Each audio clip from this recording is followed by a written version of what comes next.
todavía se ve la discriminación. Cuando yo era niña viviendo en la comunidad de Cunayala, en la comunidad de Aquanusa, como pueden ver, uno tiene unos rasgos diferentes porque uno tiene una mezcla.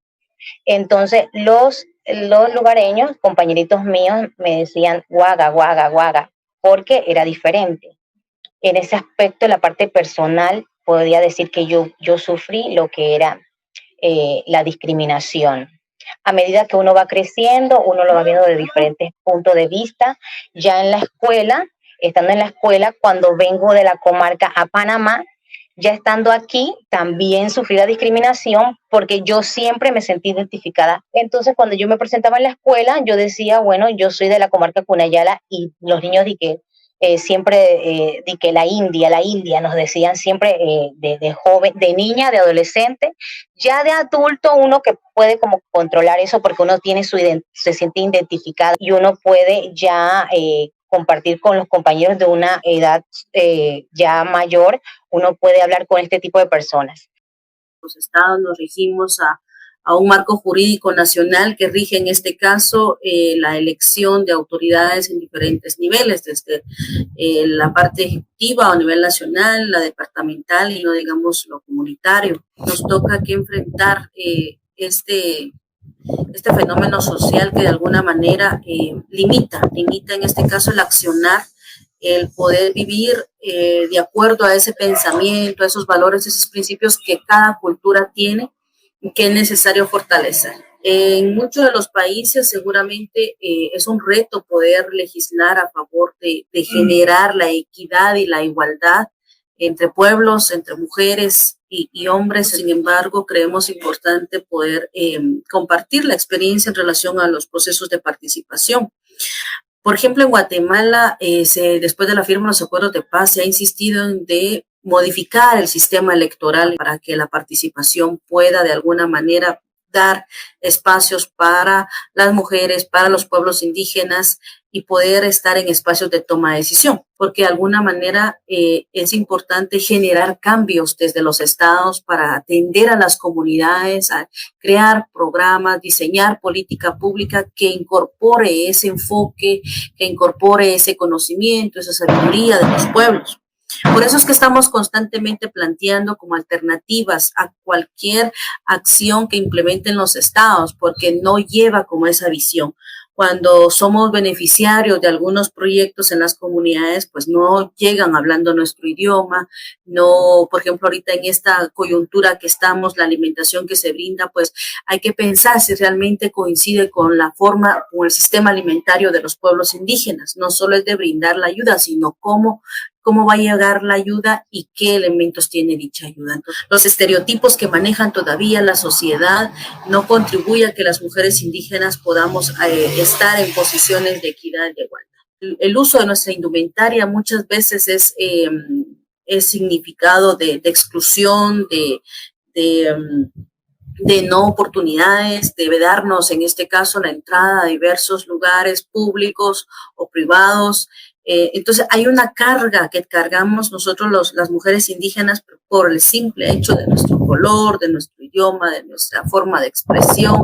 Sabemos que las mujeres indígenas en las comunidades su primer idioma fue el idioma indígena materno y que también el sistema educativo pues no ha llevado como esa educación con pertinencia cultural. Hay muchas que desafían el sistema y que están en la coyuntura política para poder emitir una opinión, para hacer un análisis, para proyectar una demanda colectiva de las comunidades. Entonces, pero sí se siente esa carga de racismo, discriminación en contra de mujeres indígenas, la cual pues lo hacen desde diferentes mecanismos, a través de los medios de comunicación, ahora en las redes sociales es un bombardeo que se tiene en contra de el perfil, en este caso de las personas, tantos memes, por ejemplo, que surgen.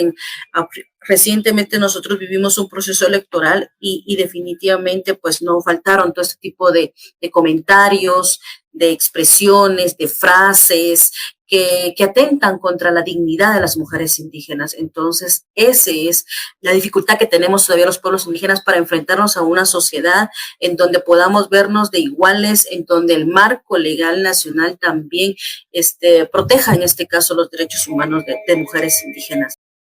Los efectos que nosotros podemos sufrir por discriminación a nivel psicológico, el sentimiento de culpa y vergüenza, sentirnos culpables de sufrir discriminación, como también se puede manifestar tristeza, sentimientos de soledad, baja autoestima, en el que se puede ver mermada la seguridad de la persona y se puede, si se sufre de manera continua con insulto, por ejemplo, por acá a las mujeres misquitas o a las personas que somos pertenecientes a la etnia misquita nos llaman mosco. Entonces, ¿qué afecta esas palabras? Esas palabras mosco puede afectar a la persona desde sentirse vergüenza si esa persona no tiene cierta identidad. Así también vemos que por el hecho de ser mujeres indígenas y afrodescendientes, estamos en vulnerabilidad, pudiendo ocasionar graves daños a nuestro autoconcepto. Por ejemplo, si yo como misquita me dicen que yo como misquita no puedo aspirar a una carrera profesional, esto me afecta a mí en mi autoconcepto. Voy a creer que yo no puedo hacer nada y que mi concepto, mi percepción de mí misma va a estar distorsionada. Cuando un padre ha sufrido violencia, hay violencia y discriminación, esta percibe a sus hijos desde esa perspectiva y hace que los niños también pueden proyectar eso en su seguridad. Lo más importante es, desde la crianza del niño o de la niña, mostrarle que somos importantes, reforzar su autoestima, velar y decirles que su identidad es lo que le definen a ellos. Si ese problema vemos que no lo podemos resolver, hay que ir a un psicólogo a que trabaje con el niño, con el autoestima y sacar esas secuelas que han quedado.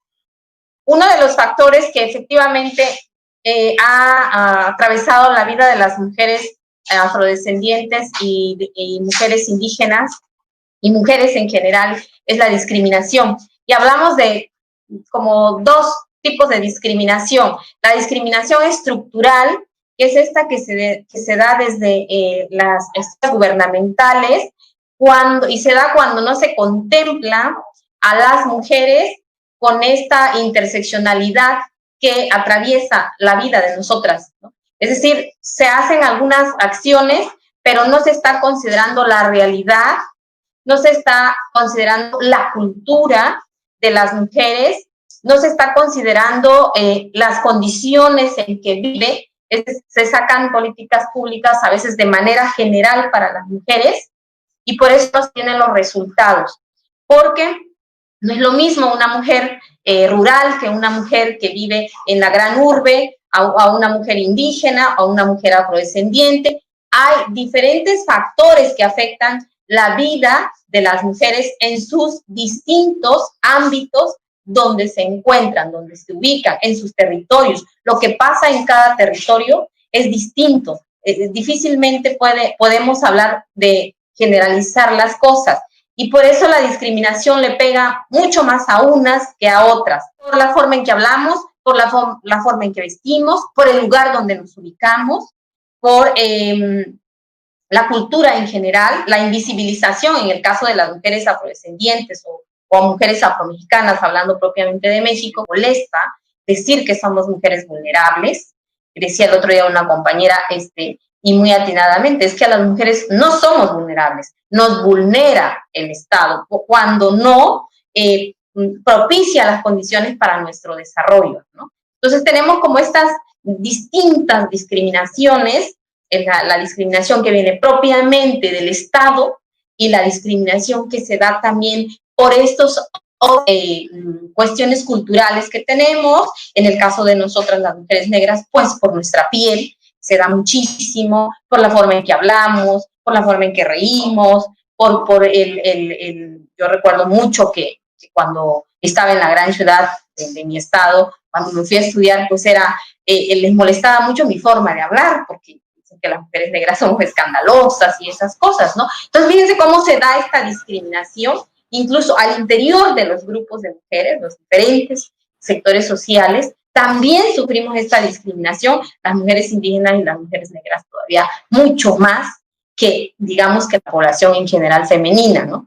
Entonces, estas discriminaciones, al final, ¿qué sucede? ¿Cuáles son los efectos? Pues los efectos es que somos, al ser invisibilizadas, al ser discriminadas por todos estos factores, las oportunidades se reducen, son menos, tenemos menos acceso a la educación, tenemos menos acceso al desarrollo intelectual, al desarrollo emocional de las mujeres, también obviamente al empoderamiento económico, ¿no?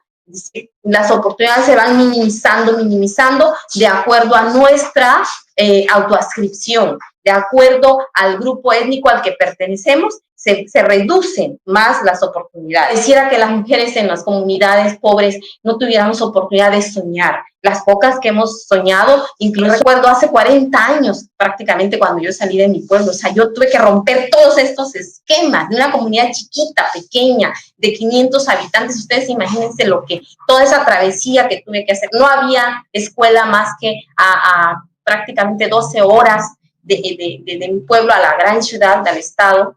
Me convertí en una mujer que tuve que transgredir todos estos sistemas patriarcales también, ¿no? Que también nos atropellan, que también nos afectan, ese sistema patriarcal en general que vivimos y que también se ve, ese sistema patriarcal se siente desde la estructura, de la misma estructura gubernamental, porque quienes están ahí en esas estructuras, pues muchos son machistas,